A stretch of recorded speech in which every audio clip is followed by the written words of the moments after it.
In this video, we're going to talk with Grammy-winning Album of the Year mixer Shawn Èverett about breaking out a mix onto a console and how that can sound compared to just mixing directly in the box in Pro Tools. So get ready to rock.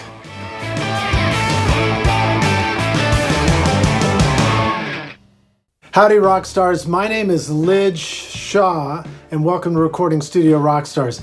If this is your first time here and you want to learn how to record, edit, mix, and master your very best record ever, then make sure to hit that subscribe button and notification bell so you don't miss any videos from us here at Recording Studio Rockstars. And if you find this video is really helpful, smash that like button. So at Recording Studio Rockstars, I do weekly interviews with producers and engineers and musicians about making records in the studio so that we can learn from them, pick up different insights on techniques from the studio, and make better records ourselves. Recently, I did an interview with Grammy Album of the Year winning mixer Shawn Èverett, whose credits range from working with the Alabama Shakes to War on Drugs to Kacey Musgraves for her Grammy-winning album The Golden Hour. And I got a chance to ask Shawn how it was that he got such a fantastic sound mixing those records. So in this clip, Shawn shares with us a little bit of insight into how he was able to break out a mix onto a console and get a really, really awesome sound. Let's jump right in and give it a listen. I hope you enjoy this.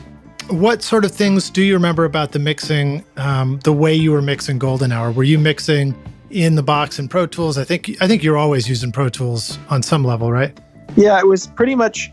It was all in the box until the end when I stemmed out across the console. And what console did you decide to do that on? I have a small API here. A lot of times when I'm mixing a record, if I end up in a big studio, I'll usually do a mix first at my place and then I'll bring it to another studio. And I try to put the faders at 0 and work, from the point I was at. What do you discover when you break it out at the end through a console? And, just to give us a rough description of that in case this is brand new to somebody. I think that there's like a feeling of openness a lot of the times at the way that it just combines all the elements together. It feels like more of like a human stew or something. That sounds a little creepy. I mean, too. Yeah. I mean, if you do it really like properly and you really get the console to really pull up your mix the exact way that you had it, so you make sure every fader really is at unity, then you can actually just sit there and A/B your mix back and forth with what's coming off the console back into the computer and what you had before. And it's telling, because you can hear right away what you're listening to. I often monitor my mixes by busing them into a channel at the bottom of my mix, just a track, and then I keep it an input, and then I print mixes on that channel. And so sometimes if I were to print the whole, like if I were to suddenly have an in the box mix and now have a mix that's going through the console, I can flip back and forth between the mix that's in the computer and the mix that's on the console by pressing the input button. Mm-hmm. And sometimes I'll close my eyes and I'll press the input button as fast as I can, like a whole bunch of times. And then I'll see if I can tell really what is the console and what is the computer. Oh, that's awesome. I love that. And then, because sometimes, you can play games with yourself, but really, I mean, sometimes it really is like, you can really tell like, oh, wow, this is clearly the console. And it's more open. There's like a whole other ceiling to it. Like it just feels different. It feels wider. It just feels everything. So I imagine that in the high end, it can sound smoother or clearer somehow, but also in the low end, does it sometimes sound like the low end, you're like, oh, now the bass just sounds fixed or it sounds right somehow? Yes. Sometimes it feels like, occasionally like you can't get the bass to sit in the computer for some reason. And then for some reason you run it through the console and then you bring it to the car and all of a sudden magically just locks in. Who God knows why. I don't know.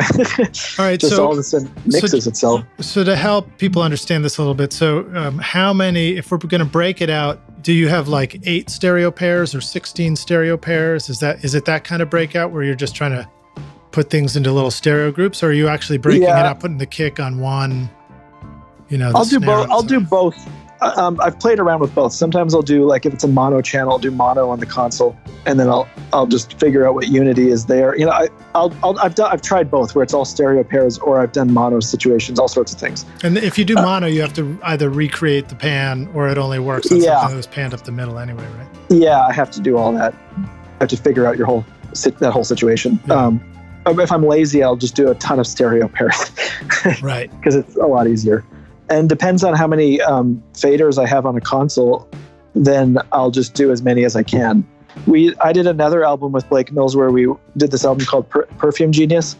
And we were working at a studio in Hollywood. And it just so happened that the night that we were finishing mixes, there was nobody in the building, and they had about 4 studios. And we asked if we could print it through every console that night, because it would just take us like half an hour to go through each room, you know, and just print. Oh, actually, it took longer than that. I don't even know how long it took us. Half an hour is completely wrong. But we went through all of the consoles in this building and printed the same album through all of the consoles. And then we even did my console at home. We blind tested. I sent it out to everybody, and everyone picked the same console. Which one did you end up picking? My API. Oh, nice. Yeah, you cheated a little bit. You made it a half dB louder. I swear to God I didn't. Are there any tricks when you're stemming out from Pro Tools through the console? Are there tricks where you run a 1K tone and then you just make sure the levels are matched or anything like that? Or is it more just doing things by ear? No, I do it like 1K tone. I go pretty exacting. Yeah, I'll just send the same 1K tone through every single fader and make sure that they all are at unity when they return back to the computer.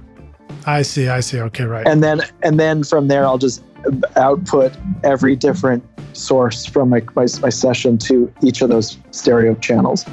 Awesome. I hope you enjoyed hearing that clip from Shawn Èverett, taken from my podcast, Recording Studio Rockstars. If you want to hear the full version of the podcast interview, we'll include a link directly below in this video, or you can just click on the card popping up on the screen right above me. And if you're ready to take your mixes to the next level, and you'd like to learn how to take your mixes from demo setting quality to pro quality, then please check out my free mixing course, mixmasterbundle.com, where I show you how to get radio-ready, pro-sounding mixes directly in your computer using nothing more than free plugins. That link will be right below in this video, and I hope you guys enjoy it. Thanks so much for watching this video. We'll see you guys around the studio. Cheers.